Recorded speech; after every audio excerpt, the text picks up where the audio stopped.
Mga idol! Woohoo! Yaman ako! Ipakita ko sa inyo akong mga tanong niya sa Canada. Lupo. At may dito pa sa labas mga idol. Tingnan nyo. Ang dami-dami na nila. Mabilis lang sila padamihin at ang tataba nila mga idol. Oh, tingnan nyo. Nasa paso lang yan. Mabilis sila dumami mga idol. Hindi gaya dyan sa Pilipinas. Mahirap hanapin. At mayroon pa dito sa kabilang spot.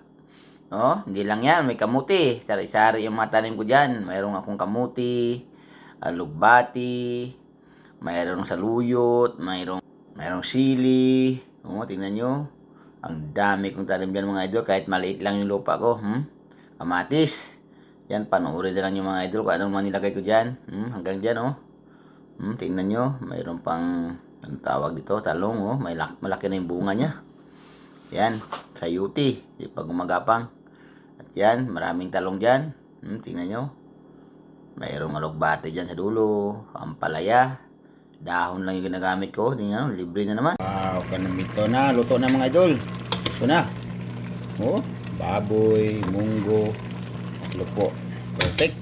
Kain na.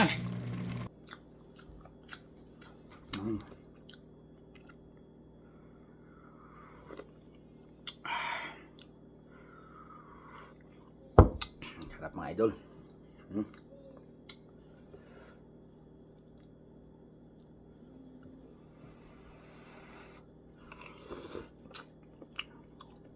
Suabe. Sarap.